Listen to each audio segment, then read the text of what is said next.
Ever been stuck in traffic and wondered, like, why are there suddenly so many SUVs? Or maybe you've noticed your coffee press just creeping up. Yeah, exactly.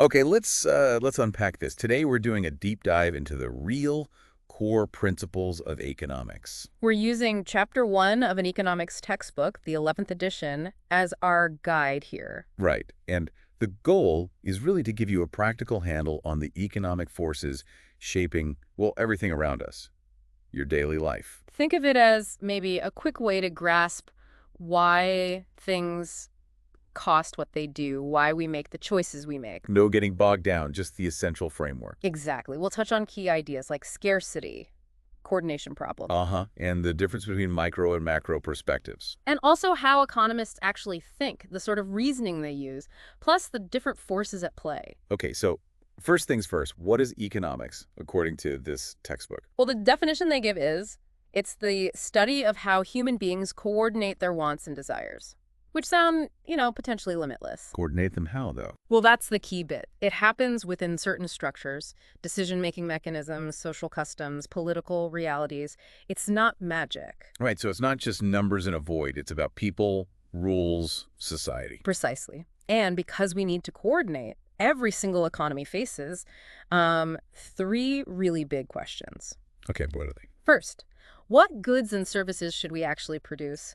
And critically, how much of each? Like more cars or more parks, Yeah, more software or more food. exactly that balance. Mhm. Second, how do we produce it? What technology, what resources? Labor, machines. Makes sense. And the third, For whom are we producing all this stuff? Who gets to consume the goods and services? How's it all distributed? the what, how, and for whom. That really does feel And fundamental. underpins everything. And speaking of underpinning, scarcity. We hear that word all the time. What's the textbook definition? Simply put, scarcity exists because what individuals want, it exceeds what can actually be produced with our limited resources. So our desires are kind of infinite, but the means to fulfill them aren't. That's the core idea. Available goods, resources, time, they're too few to satisfy all our desires. And it's not just about things being rare like a diamond, is it? It's broader. Much broader. It's this fundamental imbalance. But the scarcity thing, it isn't fixed, right? It can change. Absolutely not fixed. Technology is a huge factor. Think about farming yields now versus 100 years ago. Less land, more food. So technology can lessen scarcity. It can change the degree of scarcity, definitely. And human actions, societal choices, they also play a role. If tastes change, the desire for something might drop, making it feel less scarce. Interesting. Okay, so economists look at all this, but from different zoom levels, micro and macro. Yeah, that's a good way to put it. Microeconomics think microscope zooms right in on individual choice. Individual people Right. or businesses. Both. How households decide what to buy, how firms set prices, how individual markets work. Like, how does a market for smartphones allocate resources? That's micro. Got it. Looking at the trees, so macroeconomics is the forest. Exactly. Macro large steps back and looks at the economy as a whole, the aggregate picture. So things like inflation across the whole country. Right. Inflation, unemployment rates, overall economic growth, big picture trends. A micro person might look at one company's hiring. A macro person looks at the national unemployment rate. Precisely. Different scales, different questions. Okay, different scales. But there's also a specific way of thinking, right? Thinking like an economist. Yes, absolutely. It involves a particular approach. A big part is constantly comparing costs and benefits. Weighing things up. Constantly. What do you gain versus what do you give up? And economists try to focus on the really important elements, simplify the core of the question. The source mentions Freakonomics here. Why is that a good example? Well, Freakonomics famously takes that cost-benefit thinking into really unexpected places. Right, like the drug dealer example mentioned the source. Exactly. Looking at it purely through an economic lens now, obviously ignoring the huge social and moral issues for a moment, it highlights incentives, potential high financial reward versus giving up a, perhaps, low-paying, legitimate job. It shows people responding to costs and benefits, even in extreme situations. And this connects to thinking on the margin, doesn't it? Marginal cost, marginal benefit. Yes, very important concept. It's not about the total cost or total benefit, but the additional cost or benefit of doing just one more unit of something. Okay, like one more hour of studying.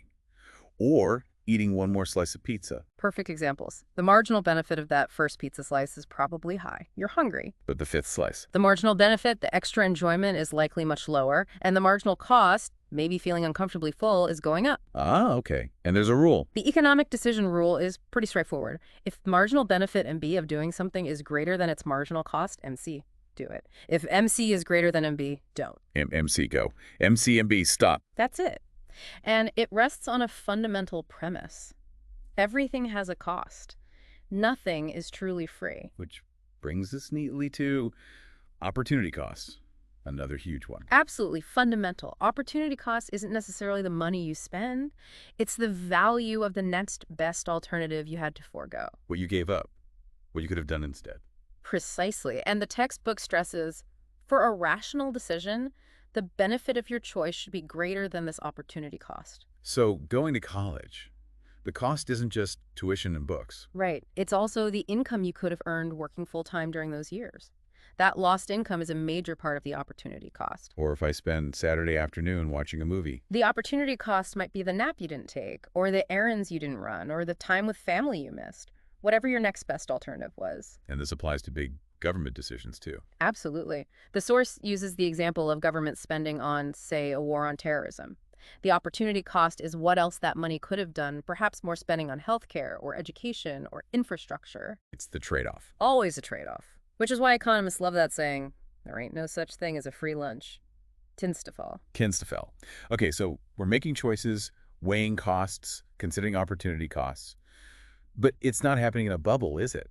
The source mentions different kinds of forces: economic, market, social, political. Right. These all interact. Economic forces are the basic reactions to scarcity itself. The need to ration, to allocate. Okay, the fundamental pressure. What about market forces? Market forces are economic forces that are allowed to operate relatively freely through the market system, buyers and sellers interacting. And this is where the invisible hand comes in. Yes, Adam Smith's famous concept. The invisible hand is essentially the price mechanism. In a market, prices act as signals. If something is scarce and in high demand, its price tends to rise. Signaling producers, hey, make more of this. Exactly. And if there's a surplus, the price tends to fall, signaling, okay, maybe make less. It guides resources, often quite effectively. And there's a theorem about this, the invisible hand theorem. Right.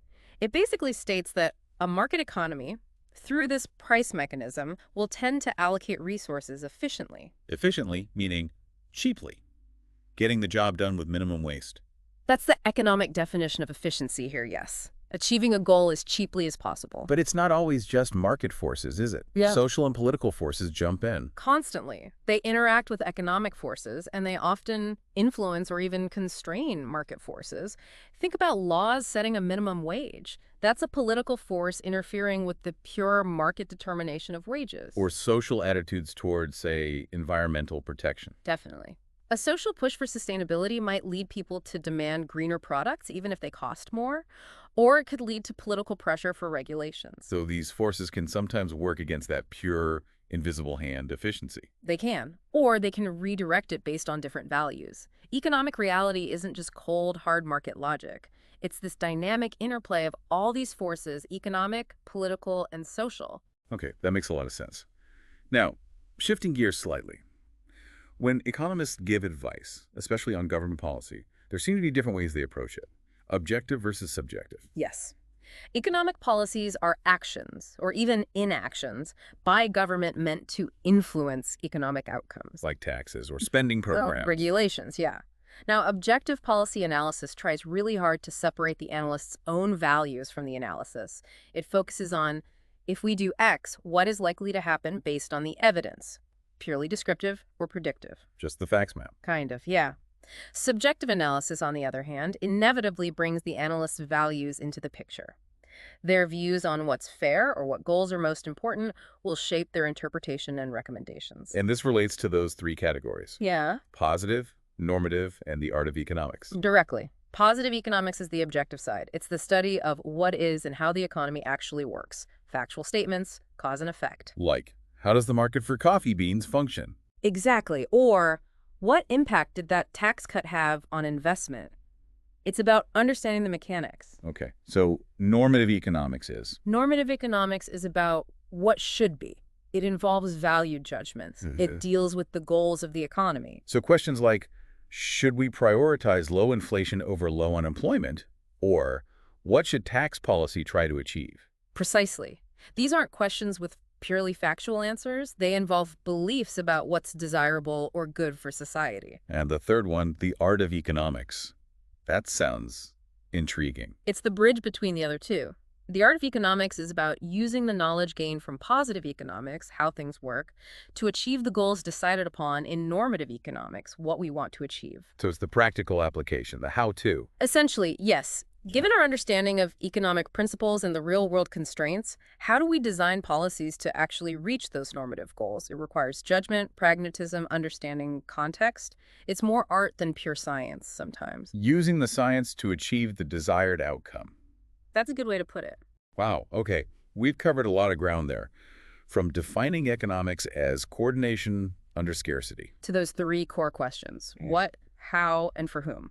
The difference between micro and macro views. How economists reason using costs, benefits, marginal thinking, and that crucial idea of opportunity cost. And how all those forces, economic, market, social, political, mix together. Plus the different ways of looking at economics itself, positive, normative, and the art of applying it. And hopefully understanding these basics gives you, the listener, a really useful toolkit. Yeah, a lens to see everyday decisions, market changes, even news headlines in a new light. Absolutely. So here's a final thought to chew on, something to take away and think about. Okay. Thinking about that concept of opportunity cost. Yeah. Can you pinpoint a recent decision, maybe something personal you chose, or maybe a big societal choice you saw reported, and really try to identify the next best alternative that was given up? What was the foregone option? What were its potential benefits? And then try to trace how the different forces we talked about, the purely economic pressures, the social values or trends, and the political decisions or regulations, how did they all likely play a part in why the final choice was made the way it was? That's a great exercise. It really makes you see these concepts aren't just textbook theories. They're playing out all around us, all the time.